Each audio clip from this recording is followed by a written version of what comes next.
Hello, Hi. and welcome to another edition of Story World Explorers. And today we're exploring the story world of Canusa Street.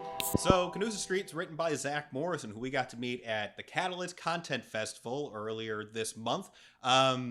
An absolutely fantastic story world about those weird divisions that we all have, those weird hills that we die on, saying that one is right and the other is wrong. Yeah, and it kind of shows a little bit about the human condition of Right. how absurd we can be about certain things. Like, just because you put ketchup on your hot dog does not mean you're the devil. No. It means you have no taste buds, but does not mean you're the devil. Right. So those weird divides that happen, and Canusa Street takes place in it's a 30-minute series that takes place in northern Vermont, where the city itself is actually half of it's in Canada and half of it's in the United States, and obviously the comedy that ensues with two twins, both in Border Patrol. well, both in Border Patrol, so on the opposite sides. On opposite sides, obviously. So it was a great conversation. We got to dive into different types of ways that we can tell that story. To help build some sort of an audience for it. And yeah, it was full of laughs and thick dad sweat. The bad notes made an appearance as well. So stick around. If you're watching this on YouTube, it's coming right up. Or if you want to listen to it, it's on all those different types of podcasting platforms. Enjoy the show. Enjoy. All right, great. Well, welcome back to Story World Explorers, and we're descending on the world of Canusa Street. With a new friend of ours, Zack Morrison, who we got to meet at Catalyst. This will be the first of a long string of Catalyst festival guests. Not even just a festival guest here, folks. We have ourselves a bona fide winner of the comedy pitch script. Congratulations, Zack. We're really looking forward to diving into this. During our pre-conversation, we had so much great stuff, great depth that's in this project. So without further ado, I'll let you go ahead and take the reins. Tell us, what's Canusa Street? Yeah, thank you guys so much for having me. This is really exciting. I don't get to talk about my own work very often, so this is cool, But yeah, I mean, Canusa Street is a half-hour TV pilot. It was a script at Catalyst, so it like you said, it won the best screenplay. And the story is about it's sort of like a NBC style kind of networky procedural comedy, like a Brooklyn Nine-Nine or a Parks and Rec, and it takes place in this very real town in Vermont where the U.S.-Canada border runs right through the middle of the town, and it follows a Border Patrol agent and her twin sister who is in the Canadian Mounties, and the two of them are fierce rivals in this jurisdictional battle in this very small town in Vermont and or Quebec. Yeah, right. So there's so much to unpack there, just because of how the big thing, and I remember discussing this with you, was that you're like, this is an NBC, this is a TV style series, and I think far too often, especially when we're talking to creators now, automatically the first thing we think of is like, Netflix or and we don't really do a lot of research as creators. We just go like, hey, whoever wants it, let's just go ahead and they can have it. I think it'd be great. It's like, oh yeah, Apple. Oh, this could be on Disney Plus. It'd be great. They love gory horror. Of course, sex scenes, obviously, but we don't really think about. I was trying to make it as un-Disney-like as possible. I want to know what you're talking about there. Gory horror sex scenes? Gory horror sex scenes. That were perfect for Disney. Hey, but we don't really think about where these things live. And I know that you work at NBC, which makes sense that you understand what they're looking for. But even on that side of being like, you know what, this isn't going, like, it could be, but more likely than not, if this was going to get picked up and this was going to be produced, it would be on a network television type thing. It's very much in that style, which I think is important to note, just straight off the bat. Yeah, I mean, I think it's really important for a creator to be thinking about where their project, not only where their project could live, but where they think their project should live.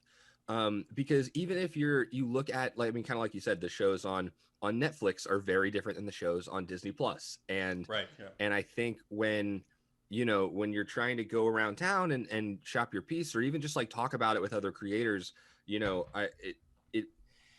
if you can't really identify the tone and like who the audience is, and very hyper specifically what, you know, platform or whatever your thing's on, I think all of those things leads the person on the other end of the conversation who's like listening to the pitch and trying to understand, like, put the world together in their head. It makes Right. it makes it easier to be able to say like, oh yes, it's just like this show, and if you watch this channel you kind of know what those shows are. Right. So and you know, and also everyone, like, the thing is now that every show is this hyper serialized 9-hour movie, right? Mm, Like every show that we're watching is like, streaming has sort of led us into this like hyper serialization of storytelling. And sure. I love just like sitcoms where like the story wraps up and that's it and we move on, and like you can drop in at any episode and kind of get the Right. story. So Right. it kind of, and also just with the goofiness of this sort of real world place, like to me Right. it lended itself for just like a network single cam half hour. Oh yeah, absolutely. And yeah, let's dive into Canusa Street. I mean, the fact that this town and this street actually exists. Go into, you were telling us a little bit about like how, you know, especially in this story with the two twins, that is Holly and Harley.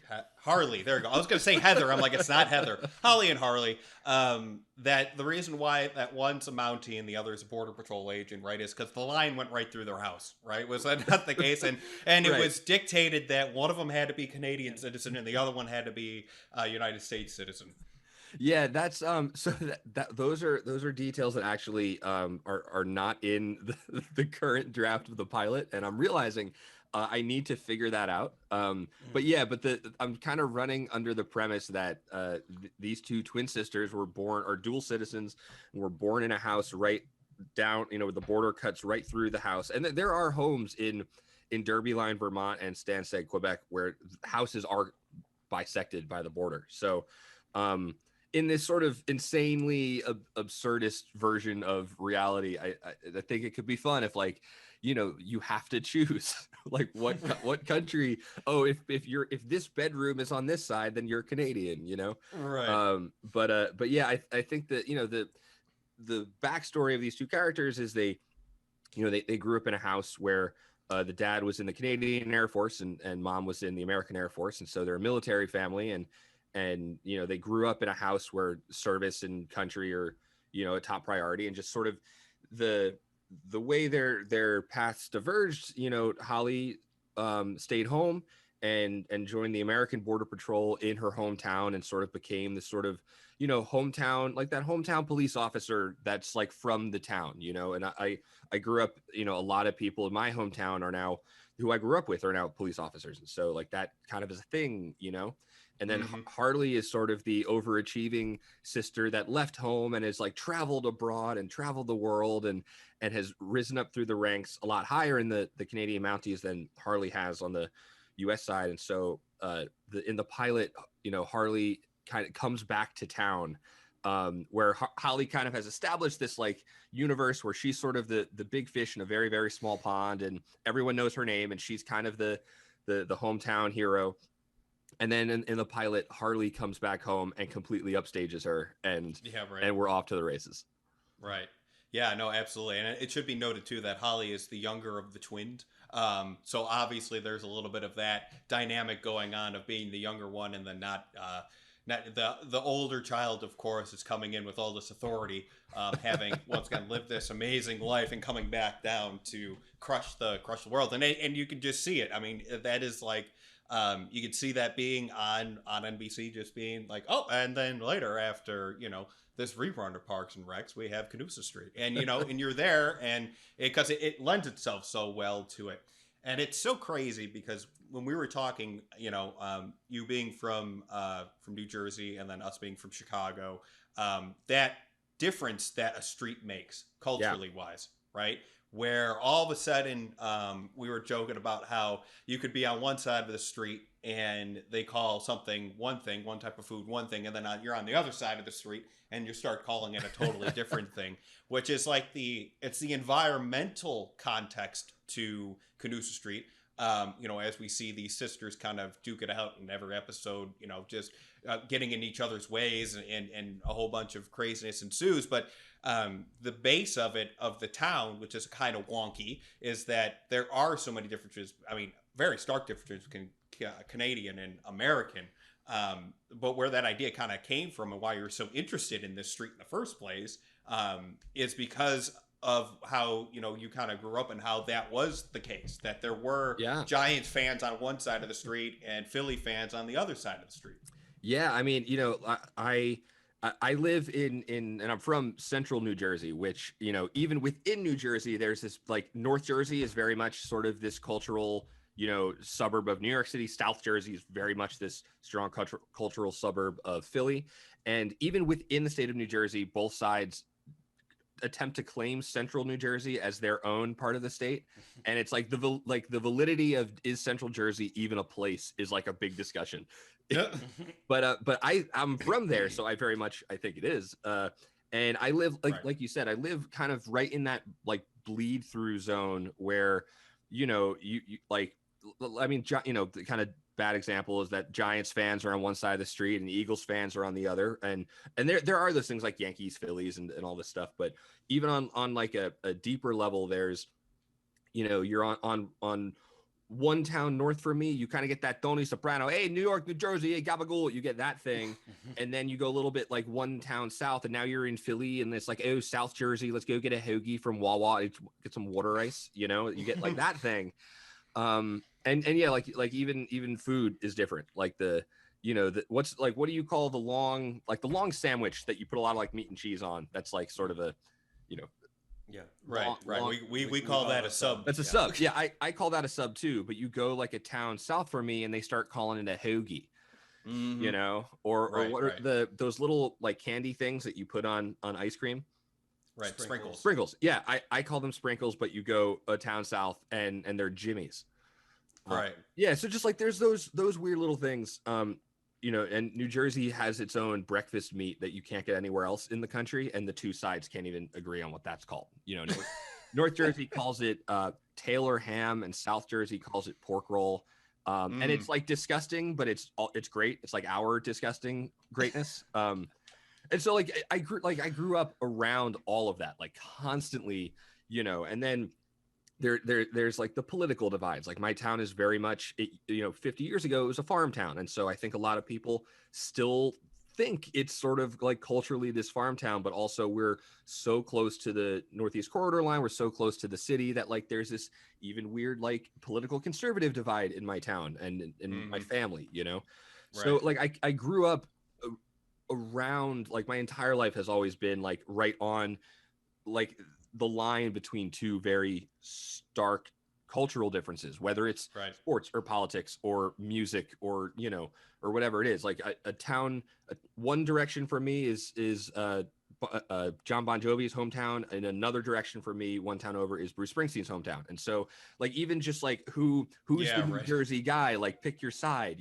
there's always been this pick your side thing across all facets of life. And so when I started kind of doing research for this show, and there was a New York Times piece that came out right at the beginning of the pandemic, which was great because I had nothing to do. So I kind of went down the rabbit hole of this town, and it spoke to me for its absurdity, but also it felt like it was like home. It's like, oh, right. There's no like lines, like international borders going through my town, but like you said, you one side of the street is this one thing, and you walk across the street and it's like, or like your friend on the other side of the railroad tracks is a totally different life from you. Exactly. And so that's definitely like, I have no idea what it's like to live in up north. I'm not Canadian. I have no like French Canadian ancestry or anything like that. But I think like I identify with this, like a town divided and an area divided by, culturally, hyper specifically, like within a very small area. So it spoke to me, and I think that the best comedy comes from the absurdity of realism, if that makes sense. Right. Yeah, the absurdity of things that everybody goes through. And I think that what you've described is something that you can see across America, but we were even making jokes about how you could see that across the world throughout time. You know, like we were joking about like the 100 Years' War between France and England, and how they constantly were changing land styles. I mean, there had to be a lot of that stuff. The British lord that moved into, you know, the north side of France, and then of course the French take it back over, and he's still there, you know, trying to instill culture or whatever. Right. You know, there's a whole bunch of stuff, and I think that's what really makes it such a foundation. This whole idea of those weird lines that we draw that really don't mean anything, right? I mean, at the end of the day, what's really the difference between the Giants and the Eagles, or between, you know, the Sox and the Cubs, right? I mean, it really you just pick weird hills to die on, and you're like, this is mine. And God, you know, God damn it, if I want to call it a hoagie, that's what it's called, you know. And so it's interesting, but everybody exists within that world. We all have that at some level, right? There's always something. Even, you know, in a town where we only have one football team, there is still so much, you know, there's so much conversation going on between a whole bunch of different weird things, right? And so this is what we really want to talk about, is this as a function, as a base for a story world, right? Where, you know, we have Canusa Street here, which is just an absolutely fantastic, hilarious idea that can be applied throughout different types of mediums, right? As we try to build this whole audience, but even in just a whole bunch of different types of stories that everybody has, that I know that you're running into, even just talking to us about Chicago. Then all of a sudden you're like, oh, that's right, this could happen, and that's what makes it so exciting, because of this amazing rule set of like, okay, anything that kind of exists in this world has to have that dividing line. You know, you have people that live one way and people that live another way. And once again, that's just situational comedy, and we could talk about, I mean, we're huge fans of situational comedy. Yeah, well, I mean, I think that's where the best comedy comes from. Right. You know, it's when two people are very serious about absurd things.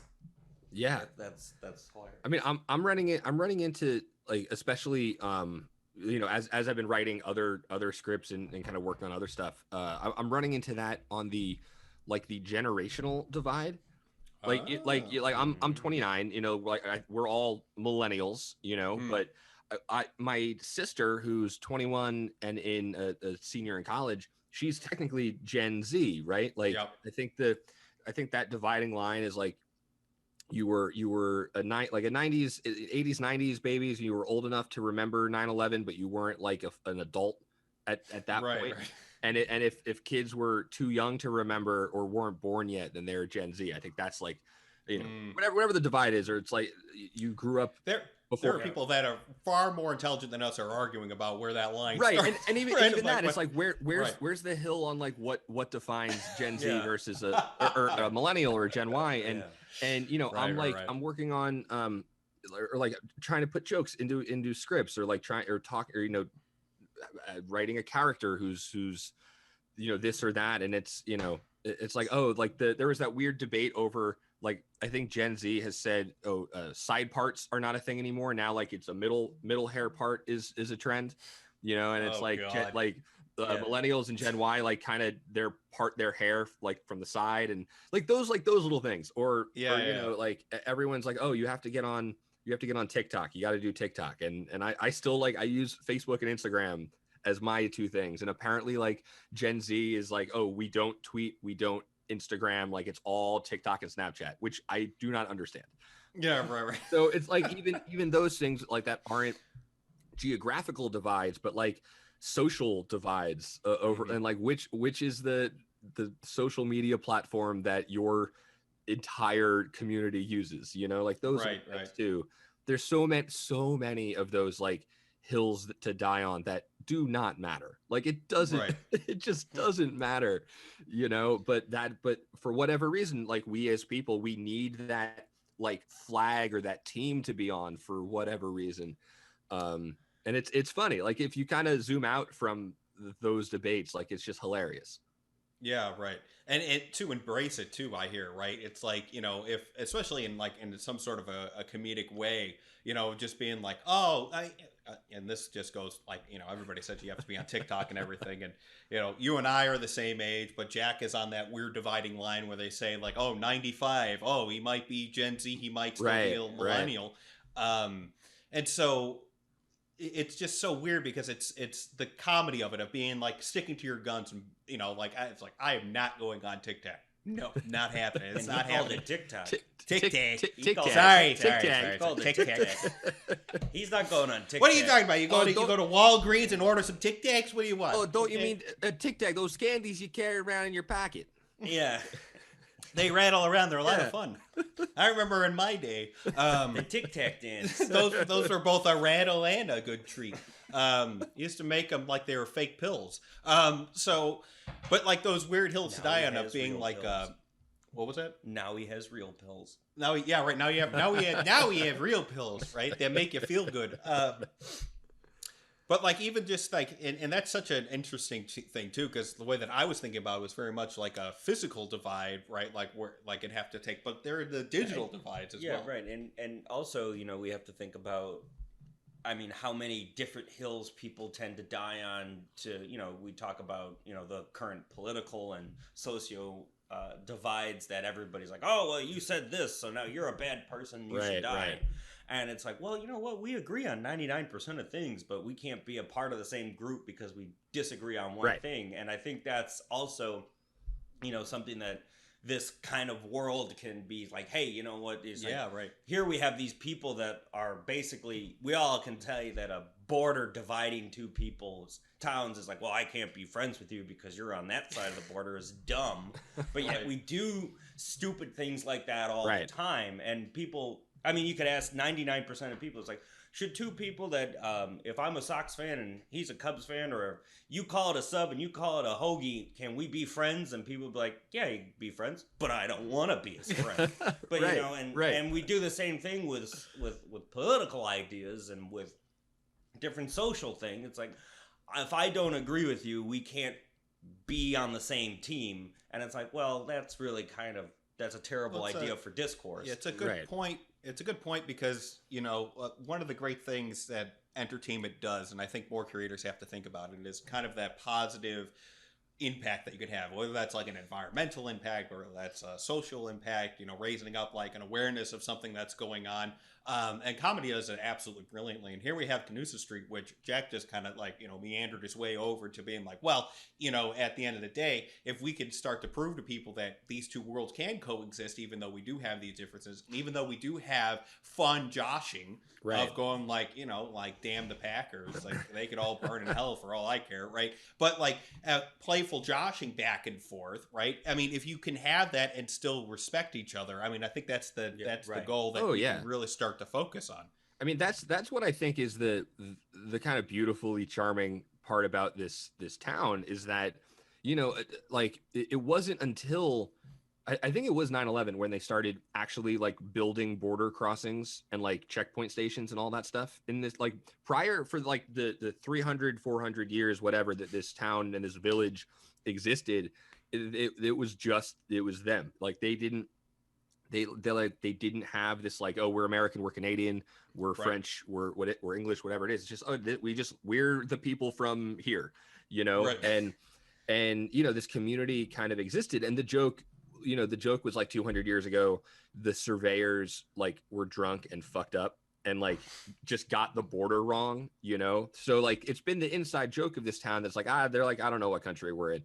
But once, the hard borders started coming into place, they were like, oh, I guess I have to pick a side. I guess I'm American. I guess I'm French. And like you said, I think the people who live there very much, they're like, we agree on most things. Like, we're all on the same team here, but like we kind of have to pick a side. And that's it, like, that's that absurdity that I'm trying to dig into, because you're right. It's like, I think even with politics, most people are sensible enough to agree on things. Like, I think most people want like goodness on the whole. In my idealist, naivete, I think most people do want what's best for everybody. But you're right. It's like we kind of have to like fall on a side of one of those like big sort of markers of like, oh, if you think that, then clearly you think everything else, you know? Right. And like case in point, in this town, again, very real place. You can Google it. It's a thing. There's one like intersection where like a road, you know, crosses the border. And again, you know, prior to 2001, this was just a road in the town that people could drive through. And this was totally a normal thing. Now there is a row of potted plants blocking the road right along the border. And so this town's border wall is a couple like cherubs and a bush. And like, you know, the mayor like goes by and waters the plants every day. And that's this town's border wall. And because like for them, they're like, this is insane that we have to do this, but I guess we have to now, you know? Yeah, right. and if we're all friends here, and if we're gonna make this border wall, it's gonna be a potted plant. It's gonna be a very nice looking border wall. Yeah, you know, it's gonna be pretty to look at. Right. Yeah. You know? So it's so crazy, and like we've been saying, like it's such a great concept. You know, fundamentally to build out all these different types of content that kind of surrounds it, right? And you know, on this podcast, we talk a ton about transmedia, and we're constantly trying to, you know, figure out ways that we can start to build some sort of a buzz around the main project, right? Like right now, Canusa Street, this script, like to get this produced, that's the catalyst of this world, right? That's right here. That's like, if we get that done. Yeah, right. Uh-huh. Catalyst. Phil, if you're listening, I'm going to be sending this to Phil. So, good. You know Phil, what, Catalyst is the greatest festival on the planet. Everybody should go. Yeah. And, you know, I was thinking, and I don't know what got me to think this, because, you know, we were talking about, and just another opportunity. What if you have, and I pretty much, there's probably something that already exists like this, but a Canusa Street branded fusion, food fusions between Canadian and American. That's food great. fusions. So That's like great. you have like the American hot dog with a side of poutine, or a poutine hot dog. That might already exist. No, because, you know, I was thinking about, you know, like one of the things that could have, like, if you did get, I mean, in this hyper absurdist fictionalized version of this poor town, what if one of the things that was like, well, it's either you're Canadian or you're American. If you're born on this border, it's like, well, what food do you like? Do you like poutine or do you like hamburgers? You put a baby in a room.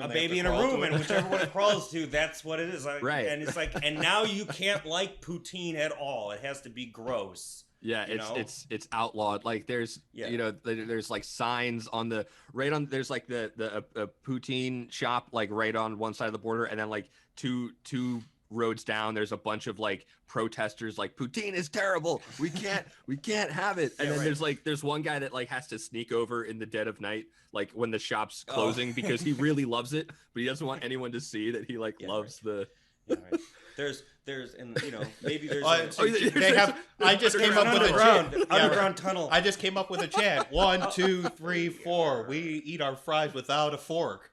Yeah.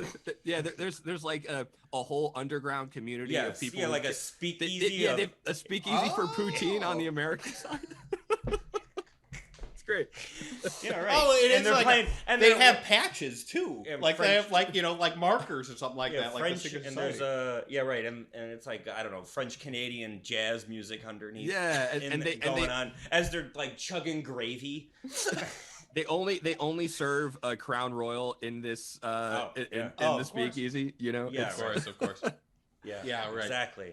But well, we know what the well would be. It would be Canadian Club. Oh yeah, Canadian Club, and then Crown Royal. You're drinking the swill today. And there's only molten in the fridge. Only molten on tap.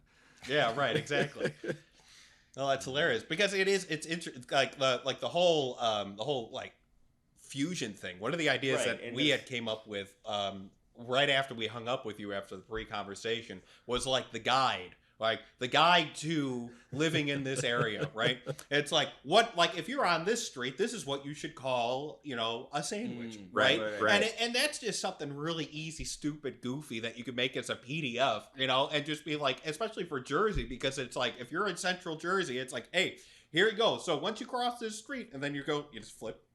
You're like, oh, I'm on that, right? Okay, so now I'm calling them Jimmy's, right? Yeah.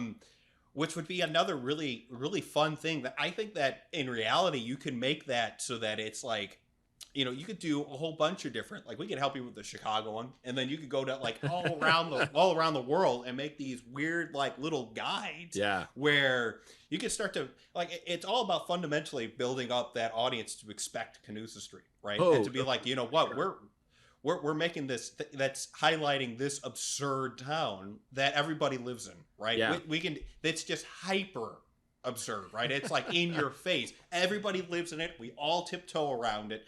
But like, and so I think that's a really kind of a fun idea. That was one of the ones that we had come up with where, I mean, it's just so, that's one of the things, like we want it to be so stupid simple, right? And like, that's so easy to do. Like you just go into Illustrator and you make a PDF of like, you know, and the Chicago one, it's like never put ketchup on a hot dog. Now that's pretty well, you know, known worldwide, but like it's just, it has like these weird rules based on where you're geographically located, and to be able to function. No, for sure. And I think like food specifically is one of those things that like, you know, I've heard, you know, I have put ketchup on a hot dog before, and I know that's like breaking the cardinal sin, you know. Were you in Chicago when you did it though? No, I was in New Jersey, so I think I get a pass for that. But we say out of sight, out of mind. Yeah. No, but I think like food is one of those things. I think no matter where you are, there's always that like, oh, you're doing food wrong. You know, like I know, like, you know, like famously Jon Stewart had rants upon rants about pizza, and like how Chicago pizza is bullshit. It's a casserole. But like I think one of my favorite like modern today examples of that is the New Jersey Twitter account is hilarious. I think like it's been like, I don't know when they started. I think it was, I forget when the current governor came in, like what year it was, but whenever like whoever took that over, I think beginning of the pandemic or before, really amped up the like the meme culture of it. Like to like you know, there's either a young millennial or a Gen Zer that's running the account, and you know they pick fights with like the New York City Twitter account, and like over like I think US Food and Wine or whatever that magazine is said that New Jersey had better pizza than New York City, like and printed it. Like I guess it was like a place in Hoboken or something that's like has better pizza than New York, and like New Jersey erupted and New York City erupted, and you know, if you're on one side of the river you're this, you're on the other side of the river you're that. And I think like as far as that sort of this specifically isn't transmedia because that's their main platform, but that kind of it, like just using Twitter as an example, that kind of like presence of a thing that's like continuing the conversation and continuing the sort of like the culture and the vibe of the project. You know, I think like what the New Jersey Twitter account is doing is hilarious, and I think, you know, that's now sort of like necessary activity for any TV show. Like Ted Lasso is doing a great job of this. They have Twitter accounts for every single one of their fictional characters. And there's some poor soul that has to be typing up material for each person and posting like throughout the day all the time now. Yeah, absolutely. Well, that's the wanting to not leave the world, right? I mean, you're sitting there going like, oh, I love Ted Lasso. Oh God, well, the season's over, or we're not going to be able to, you know, it's going to be a year and a half till we see him again. So how are we going to continue this going forward? How are we going to keep these people engaged? Or how can I, fuck the side of the creator from the audience side? It's like, how can I continue? I need more. I need more. And so like, it's so crazy. Like, you know, Ted Lasso's obviously in the, not in the build stage anymore, right? We're at all of a sudden we're at the expansion stage of the audience, where we're trying to make sure that people don't have anywhere else to go, and that they can get all the content that they want. And I think it's like, even from that standpoint, like if you were to start a Twitter account for Holly and Harley, there we go. I was gonna say Heather again. I gotta get that out of my head.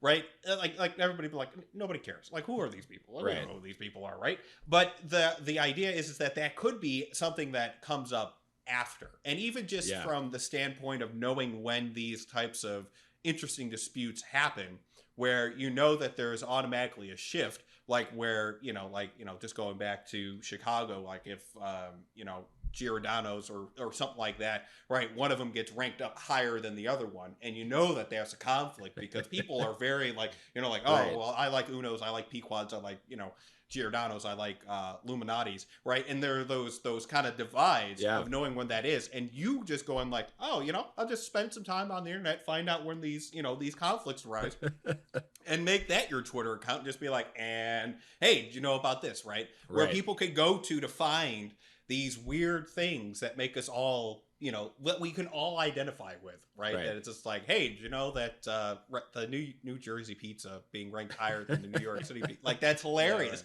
But that's such a perfect introduction into what you want Canusa Street to be, right? Is highlighting this hilarious discord between two sides that we know we all have. So I think that's that might even be lower impact than the PDF.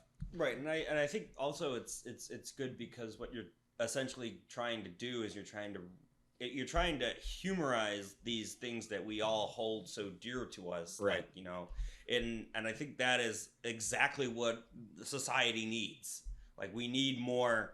Okay, I'm gonna mess with your fundamentals here on stupid things, where it's like, yeah, it is not a sin. People should not go to hell for putting ketchup on their hot dog. Right. But they should. They totally should. It's disgusting, and they need to get Wait, I'm a big advocate for those. There's a couple of places here in Chicago that will kick you out if you ask for ketchup on your hot dog, and I love that. I think that's hilarious. Yeah. It's funny. There's some pizza places, depending on where you go and like what level of Italian they are, where they won't have Parmesan cheese. It's like, oh, like Parmesan, like it's like, oh, if you ask for Parmesan cheese, they're kicking you out, because only real New York style pizza, it's oregano, it's red pepper, and it's garlic. There's no shaker, but then gotcha. In some places, and these are the same places that like only do like a plain and pepperoni, and that's it. And if they run out, and it's cash only.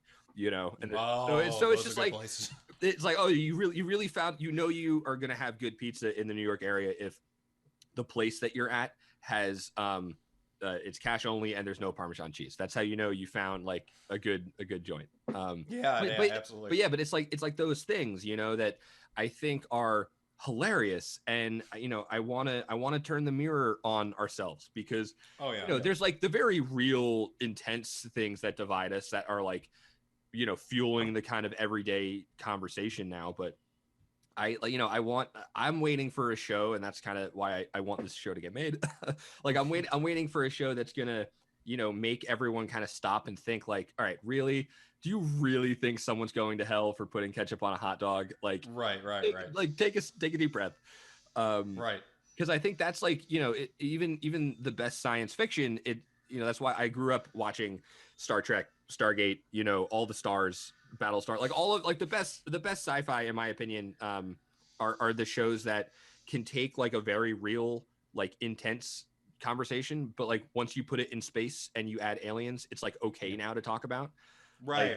It's it's always hard to digest like a intense political or societal commentary on like race relations and race inequalities and all these things. But like, if you, instead of black and white, if you make it like human and green, now now the world's open and everyone's in, and like you can actually talk about these things. And so I think comedy, smart comedy does the exact same thing. It's like we can talk about like real things that like I think are important to talk about, but if you do it in a way that like eases someone in kind of through the back door via absurdity, now that's like mission accomplished, because now we're having that conversation, and I think the audience like realizes we're having that conversation, but we're also laughing and not taking ourselves too seriously. And I think that's the kind of funny that I enjoy. And I also think that the bigger things that separate us, that the serious stuff that separates us, is actually just, I feel, a collection of the small things, right? And it might start with the fact that I hate this person because they put ketchup on their hot dog and they're a Packers fan, and now, oh my God, you're like listening my enemy there. And they think they think the Cardinals are the best team in baseball. And if that person exists, and I'm sure there's that person that exists, I'm not going to take anything their idea, whatever we might agree on certain things, and I'm like, well, I don't agree with this guy at all. But it's about the little things that all of a sudden, the ridiculous little things are all of a sudden the reason why we're on opposite sides of the aisle. Right. Whereas we really It's are. they're the qualifiers. Right. Well, they can be qualifiers when they really shouldn't be the qualifiers. Right. Yeah. And I think that's exactly why we need to start pointing out these weird hills we die on for no apparent reason, just so that we could say, well, I died on this hill. Oh no, exactly.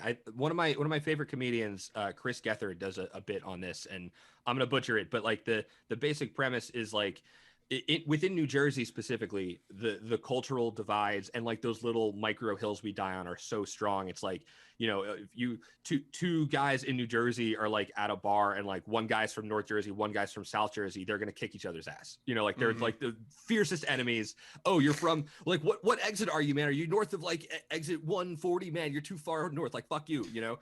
And but like if those two, and so in the state those two people hate each other. If those same two people met outside of New Jersey, where all of those qualifiers like are completely irrelevant, like they're best fucking friends, because now it's like, oh, you're from New Jersey. Whoa, Jersey, where are you? Oh, I don't care, man, whatever. But like, yeah, it's great.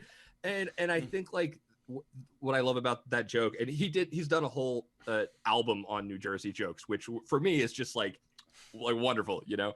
But what I think is so real about that is like, you know, and I'm sure in Chicago also, it's like if two people who, when those qualifiers apply and are like, you know, make sense for the geography, those are those hills, right? If it's Sox and Cubs fans, you know, but if those two Chicago people are in, you know, Los Angeles, where like it doesn't matter, you know, then those qualifiers go away, and now like, oh right, the 99% of things we like have in common are now take over. And what I think is funny about Canusa Street is like, imagine if like those two Chicago fans were in LA again, where it doesn't matter, but like, I don't know, some like hard thing, like a border happened, or like, you know, there's actually like a Sox bar across the street from a Cubs bar in a place where that stuff, like no one cares about the Cubs or the Sox, but now there's like physical brick and mortar existence for your two camps.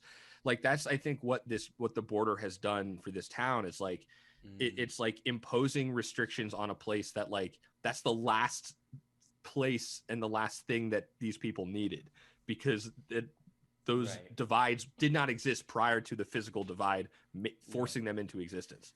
Well, you know, it's like when, it's I don't know, it kind of like water, where we fill in the thing that, you know, if there's a container, we fill in the container. It's like when people, if you have an empty classroom, the first seats that get filled are the ones by the walls, and then the center starts to fill. So it's like well, we didn't really necessarily not see eye to eye on all these things, you know, but now that there are now there's these restrictions, all of a sudden we're going to fill in the restrictions, and then we're just going to get bitter and fight with each other.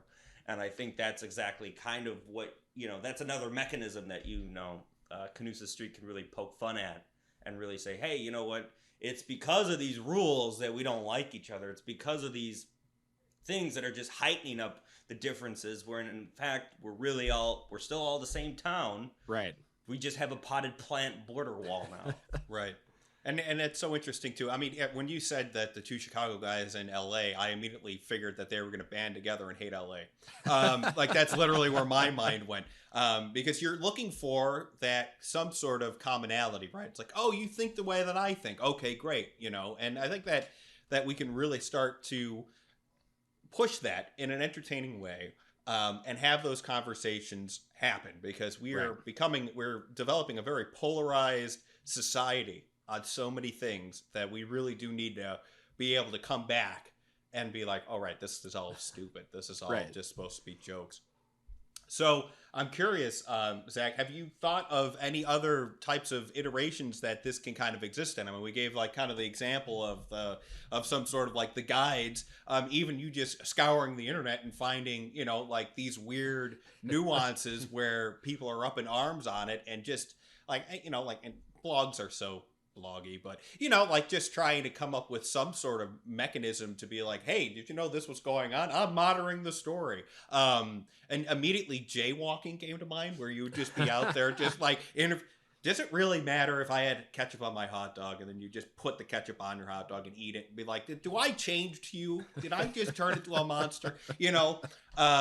Or that could be a good bit of doing things the wrong way in places and just and seeing what the reaction. See what the reaction is. No, that's funny. Like I know, like folding pizza comes to mind, because I feel like in some place, like in New York and New Jersey, like it's you fold it in half and that's standard, right? Yeah.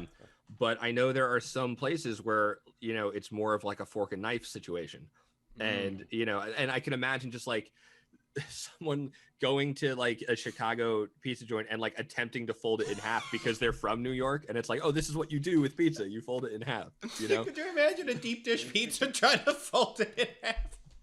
Lasagna.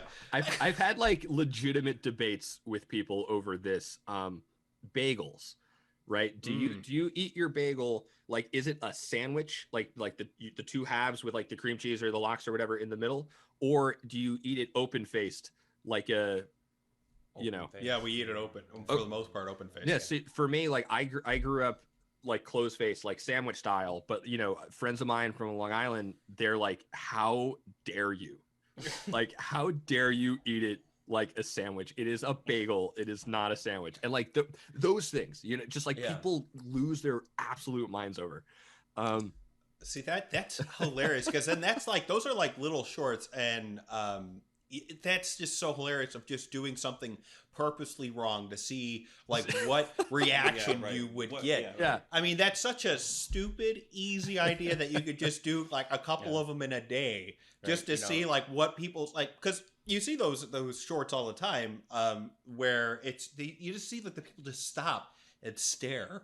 Yeah. Right. And eyes widen and go like, what are they doing? Oh my God, that'd be hilarious. I think I finally figured out what I'm gonna do with TikTok. There you go. Right, there you go. No, seriously though.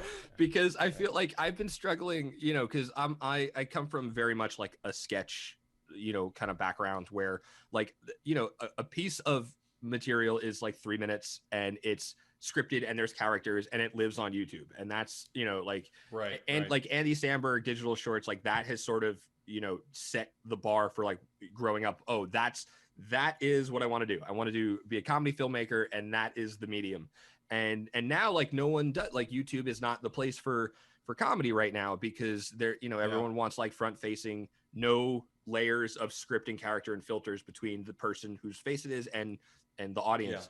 And so everyone's like, oh, you got to get on TikTok, and I have not been able to figure out what to do with it, because it's just that like I don't do characters, like I do voices, but like I'm not like an impressionist, so I don't know what to do with it. But something like this could be really funny, where like if the whole, because you have to have a theme for your like that's the other thing, like you can't just do TikToks, you have to have like a whole brand for your TikTok channel. But I think this could be funny, like someone who is intentionally doing food wrong in that place. Absolutely. And then as you travel around with Canusa Street script, then you can go to those places and be like, what's wrong? What could I do that's wrong here? Right. And get the locals involved and stuff. See, now that's a brilliant idea. So that's why we love doing this podcast. There we go. That right there, that is something that I am going to sign up for TikTok just to see. Because that is absolutely hilarious. And like it could obviously be very Jersey based at the moment, but then you are having the ability to just kind of go around and find, like, once you're in those places, and then once you end up in the town up in Vermont, what was the town's name again? Derby Line, Vermont. Derby Line, Vermont. There you go. Once you're up there at some point, like you could start to get the feel for it, and do that kind of stuff. I mean, I definitely like the pandemic has put this plan on hold, but I've been trying to plan a trip up there, because I've been to Montreal, and I have family in Vermont and New Hampshire, but like I want to go. So I've been to both kind of places, but I've never been to the town.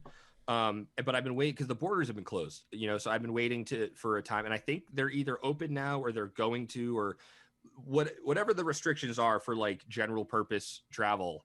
I want to wait until it clears up, so I can like go to the town for a week and just like be on one side, but the grocery store is on the other side. So I have to like go, like I want to go through the process of what it's like to just like go about your daily life, or like get, you know, go get gas or groceries and then have to check that through customs because you have to go like all of that stuff. I want to go and like live in it for a little bit. But it's also getting cold now, so that's going to be miserable. So maybe next year. Yeah, maybe next year. But to sort of to go back to your question about like, have I thought about, you know, sort of on the kind of transmedia side, in a very practical sense, yeah. Not so much the like, what are the sort of like companion pieces, sort of like the TikTok or whatever, or the Twitter that we were talking about. But I'm kind of in a place now where, I'm thinking about what medium the piece that we're going to produce is going to live in, you know, like, sure. You know, it's outside of Catalyst, there isn't a big home necessarily for like a produced pilot, like a produced 30-minute piece of material. So I'm now like kind of having that discussion of, okay, how much money can we raise? I know I can do a short, you know, like I know I can pull a short off, and whether that's like an 8 to 12 minute mini pilot, kind of like the pieces that produced or that screened at Catalyst, or if it's like more of a short film that's going to, you know, so I'm like trying to think of how I'm going to adapt the story for what medium it's going to live in. And that's sort of like my current kind of writing process right now is like, you know, is what's the purpose of the short film? Is the purpose to get the pilot picked up? Is the purpose to, you know, maybe I have episode 1 written, maybe I write episodes 2 and 3, combine them together into 90 minutes and pull a reverse Sopranos, and now we have a movie, you know?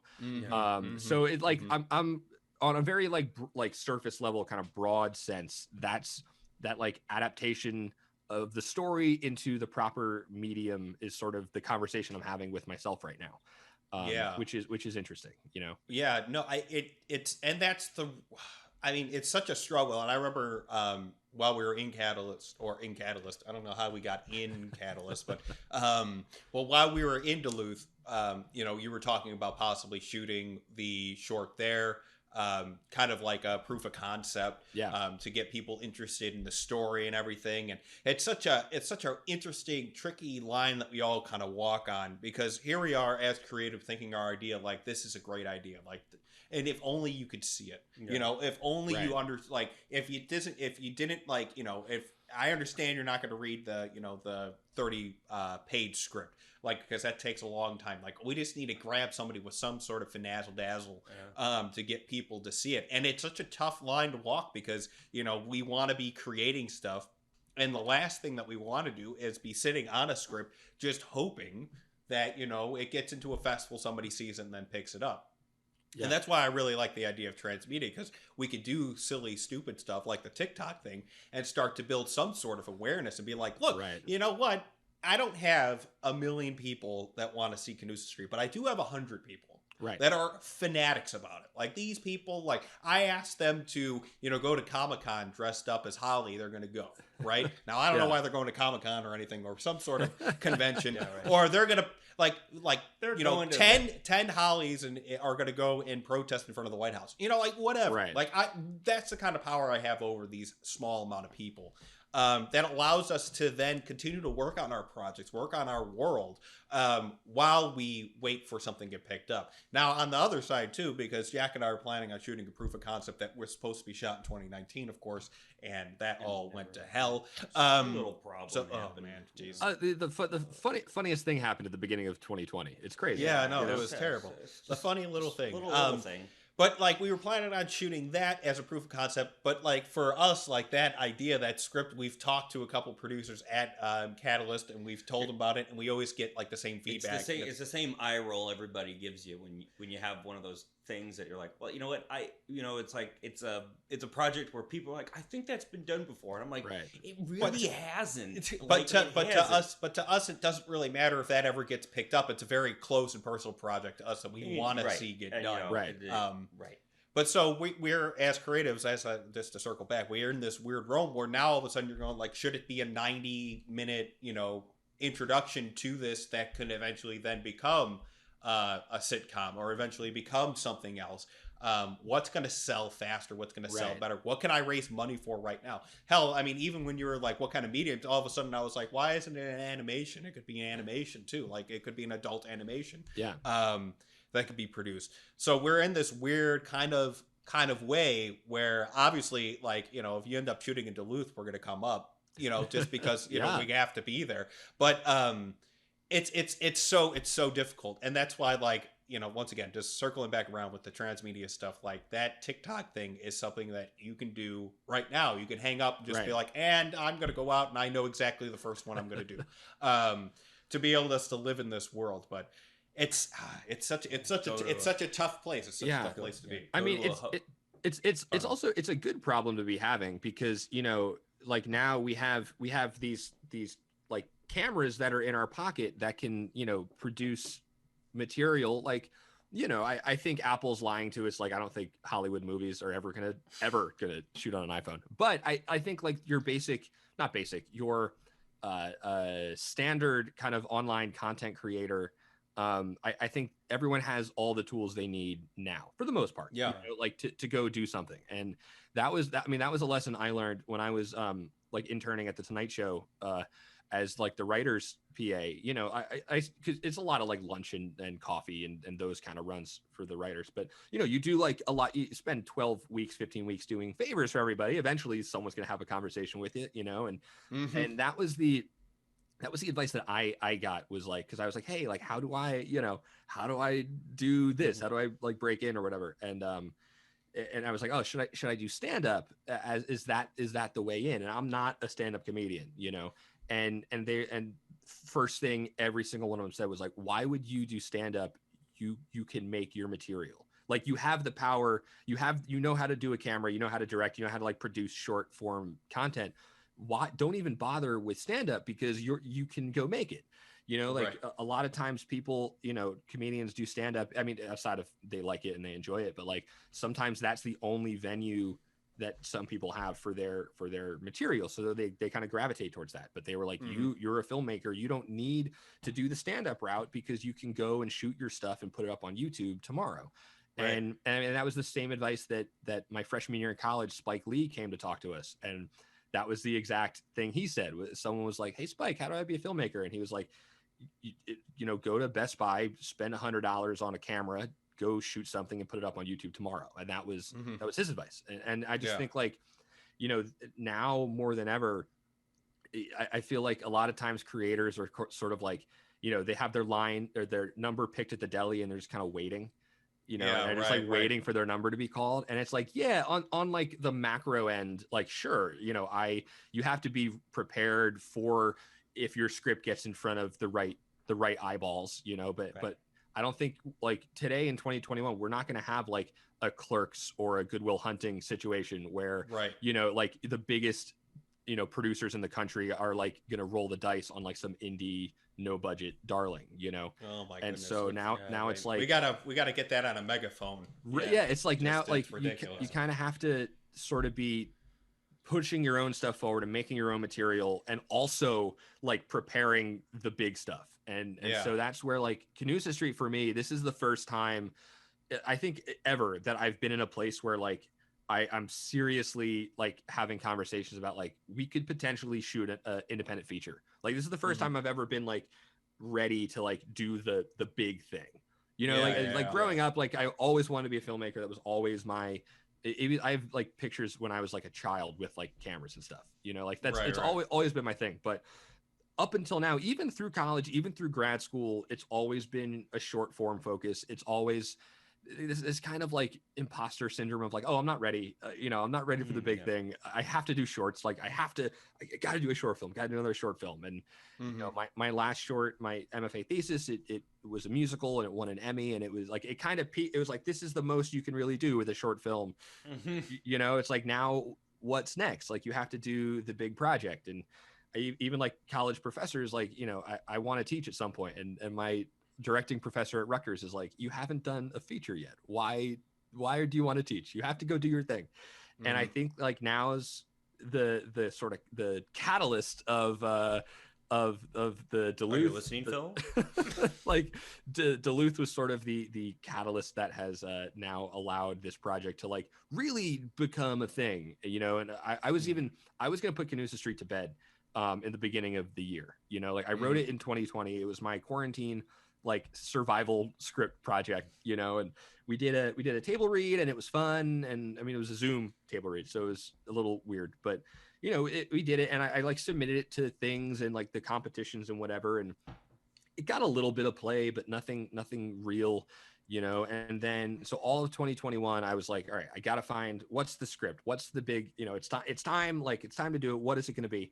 And I was just writing nonsense, like it was bad, like it was, you know, throw away, rip out the page, terrible. And then it just out of the blue, it started getting some traction on the Blacklist, and then like people started downloading it and writing good reviews, and then the Blacklist tweeted about it, which was insane, and then it just blew up, you know.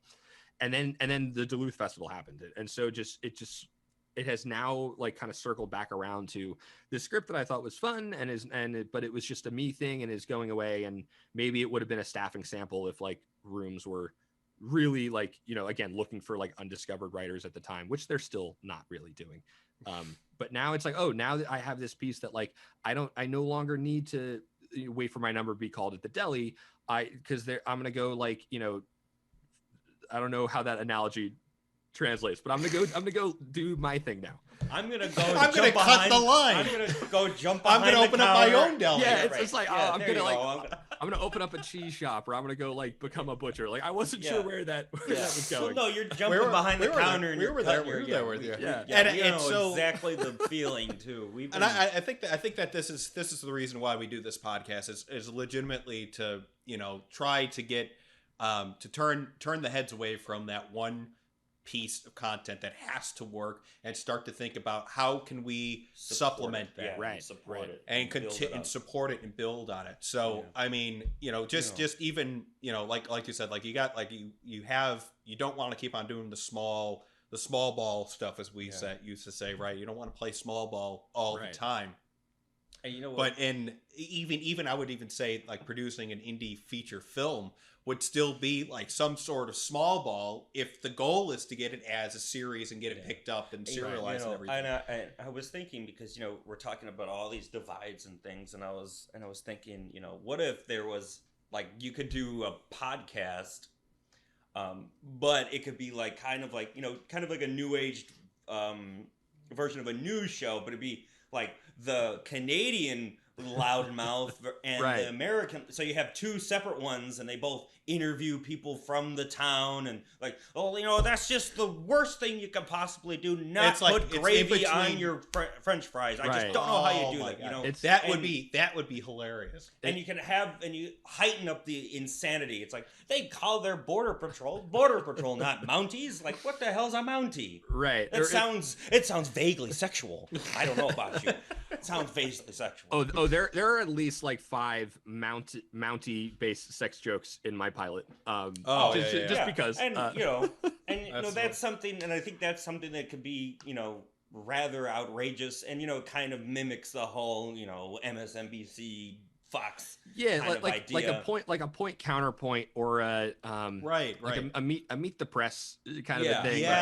But like it's, you know, one perspective is the guy that thinks putting ketchup on a hot dog tastes really good, and the other side is the guy that thinks like you're going to hell actually because you put ketchup on a hot dog, and getting those two people in a room, I think like in New Jersey, it would be hilarious.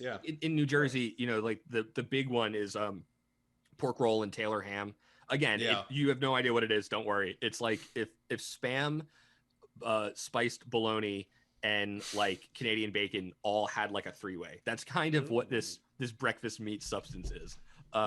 Substance. And it's only made in New Jersey. Like the factory's in Trenton, and that's the only place in the world you can get it. But like that's sort of the big kind of like the bad example, right? Is getting someone from North Jersey and someone from South Jersey and saying debate, go. But like actually not just be like, oh, because that's what I call it and therefore I'm right, but like actually state your case, you know, like why? Oh no, go on. Sorry. Oh no! I was sorry to interrupt, but like it just reminds me of like the talk show thing that we used to do when we used to go like Oh. Cheese Nips versus Cheese Its. Yeah. And it Right. was hilarious because they were just making it up on the spot. I don't think either of them had a preference we either didn't way. But like you literally come up with just the most outrageous things, and then by doing so you're uncovering the weird psychology underneath Yeah. the reason why it bothers you so much, Yeah. Right. which is hilarious. I want to see that happen. Yeah. I want to see that happen. That would be hilarious. And I think, yeah, and that's a funny thing that, and like we were saying, it's trying to support the larger issue, the larger piece. Yeah. And, it's relatively low impact. Right, exactly. I mean, Yeah. I love that idea, and I've actually been also I've been thinking about how to crack podcasting as well. There you go. This is too perfect. So on this podcast, we help Zach realize his TikTok His strategy. his Tic Tac, His The Tic Tac Tic Tacs, the Tic Tacs, and his Podbean. His Podbean. Yeah. Zach, this has been a fantastic conversation. We just the hour plus just absolutely flew by. Yeah. And so we usually end off with you giving us your best pitch for Canusa Street. So something that was going to get people excited. I know we always do this, but we always spend the entire podcast talking and amping it up. And I'm like, how could nobody want to see it? Yeah. But if you had to give a 2-line Yeah. little pitch, elevator pitch, I guess. Cool. Yeah, I mean, like, honestly, this was all of everything you do at Catalyst. It's just like preparing this like logline pitch There for you go, every right. for every single person. So by the end, like, it's funny because when the festival started, I didn't have it. It just wasn't there. And then by the end, like by the awards night, I was like, boom, on, got it. Yeah. But yeah, so Canusa Street is a half-hour single camera sitcom about a U.S. Border Patrol agent in a very real town that the border between Vermont and Canada runs right through the middle of the town. And it follows her and her squad as she attempts to, solve local border cases, but maintains a fierce rivalry with her arch nemesis, her twin sister in the Canadian Mounties. There you go. Perfect. Yeah, excellent. Excellent. Zach, this was absolutely fantastic. Very, very honestly, if you think we could be of any help to do any of this stuff, to help you produce any of this stuff, please let us know. We get really excited about these worlds, and we want to see this one become a success, not just because we like you, and not just because you're a part of Thick Dad Sweat and the Bad Notes. Thick Dad Sweat and the Bad Notes.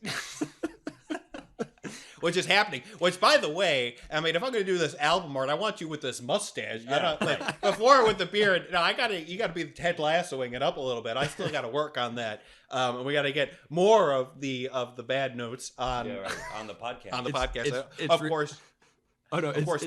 Go on. Sorry. Yeah, and of course, Thick Dad Sweat is going to be at the very end, and we're just going to start piece together. This is the first of the transmedia strategy for Thick Dad Sweat and the Bad Notes, which is going to be a band that it's going to blow your mind. It's going to blow your mind. It's like the worst ska band that no one asked for. And it's funny because like my hometown, like Central New Jersey, it has a big like indie rock scene, like ska specifically. There's been like third wave ska. Central New Jersey was out of all places like a sort of a hub for it. And there's a local band, Streetlight Manifesto, and or Catch 22, depending on what year and who you ask and everything. But they're doing a show after Thanksgiving, and like they play it every year, and it's Skanksgiving. And like the local like venue in the area. But like my friends like, oh, we all like let's go to the ska concert after Thanksgiving. So it's actually happening. But I grew up playing the saxophone. Because of Bruce Springsteen, but also because I always wanted to be in a ska band. Like that was legitimately like something I wanted to do as a 14-year-old. Well, let it be known that Catalyst is a dream maker. Yeah. And here we are. Zach is getting his opportunity to be in a ska band. It's great. Probably I'm not entirely sure. I think that Aaron and Andrew, I think they both are play instruments. Jack and I don't. So we're really weighing down the team here. But it's a combination of some musicians, some non-musicians. I'm telling you, it's going to blow your mind, folks. So just stick around for that. That's going to happen. Zach, thanks again for coming on to us, and please reach out and let's get, especially for that podcast. Yeah. And also with the TikTok, like those two are gold. Let's make this shit happen. And then Yeah, we'll talk to you soon, man. Yeah, guys, thank you so much. This was such a blast. I love what you guys are doing with this, and it's so good to see you. This was it was great. Absolutely. It was great meeting at Catalyst, and like we'll definitely stay in touch for sure. Well, that was a fantastic conversation. Always enjoy seeing Zach. I'm looking forward to seeing more of him as these new content come out. Yeah, I mean, right. that podcast idea is too good not to do. It's Yeah. too good not to do, Zach. You got to do it. Yeah, Thanks so much for watching. If you're interested in finding some or looking at some more Story Worlds, you can see them right to my left. Because we're not just Story World Explorers, you're Story World Explorers too.